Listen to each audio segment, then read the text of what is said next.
President Gotabaya Rajapaksa declared open the second session of the 9th Parliament today.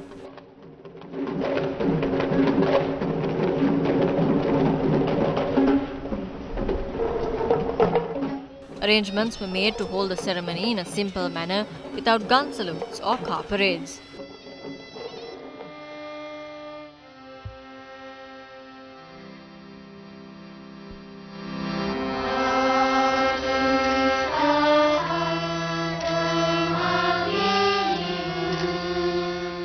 The President extended an open invitation to all political parties today.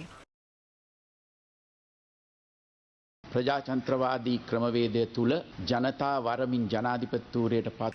As a president elected under a democratic framework, I am responsible to all the people. There is no difference in the responsibility I bear for the people who voted or didn't vote for me. Therefore, as the country's president, I am requesting everyone to extend their support in overcoming the country's challenges while fulfilling the duties of the government and opposition properly, both in and outside Parliament. සහාය වන ලෙසට රටේ ජනාධිපතිවරයා ලෙස මා ඔබ සියලු දෙනාගෙන්ම ඉල්ලා සිටිනවා. The President stressed that Sri Lanka is a country that respects international laws and conventions. මා වගකීමෙන් කියනවා මගේ පාලන කාලය තුල I wish to responsibly state that the government hasn't supported the violation of any human right under my administration. While prioritizing the country's sovereignty and national security, we are always willing to respond positively to the observations put forward by the international community. We are an independent and sovereign state. We don't have to get involved in issues that arise between powerful nations. While respecting our neighbors, we need to maintain a friendly policy with all countries. අප අපේ අසල්වැසියන්ට ගරු කරන අතර අපට අවශ්‍ය වන්නේ සෑම රාජ්‍යයක් සමග මිත්‍රශීලී ප්‍රතිපත්තියක් අනුගමනය කිරීමයි.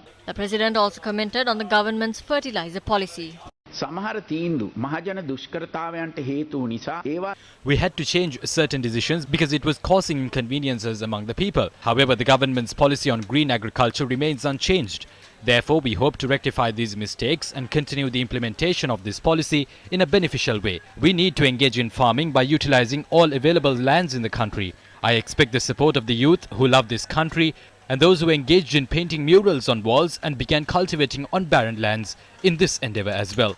පසුගිය කාලේ බිත්ති පින්තාරු කරමින් පුරන් කුඹුරු වගා කරමින් පෙරට රටට ආදරය කරන තරුණ පරපුරේ සහාය මේ සඳහා ලැබෙනු ඇතැයි මම විශේෂයෙන්ම බලාපොරොත්තු වෙනවා. The President also spoke on the foreign exchange crisis that is one of the main challenges in terms of economic management. සමස්ත අපනයන ආදායම We generate less than $1 billion in export revenue every month, but we spend about $350 million every month only for fuel imports. Out of the fuel imported to the country, about 70% is used for vehicles, 21% is used to generate electricity, 4% is used for industrial purposes.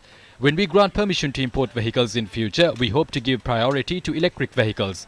When supplying electricity to these vehicles, we must formulate a plan to obtain it from renewable energy sources. වාහන සඳහා ප්‍රමුඛතාව ලබා දෙන්නට අප බලාපොරොත්තු වෙනවා. ඒ අනුව වාහන සඳහා විදුලිය සැපයීමේදී හැකිතාක් දුරට පුනර්ජනනීය බලශක්ති ප්‍රභවයන් භාවිතා කරන්නට අපි සැලසුම් කළ යුතුයි. The President also highlighted the need for unity to overcome the existing challenges. අප ඉතිහාසයේ පුරා ඕනෑ තරම් අභියෝග As a country, we have faced multiple challenges throughout history.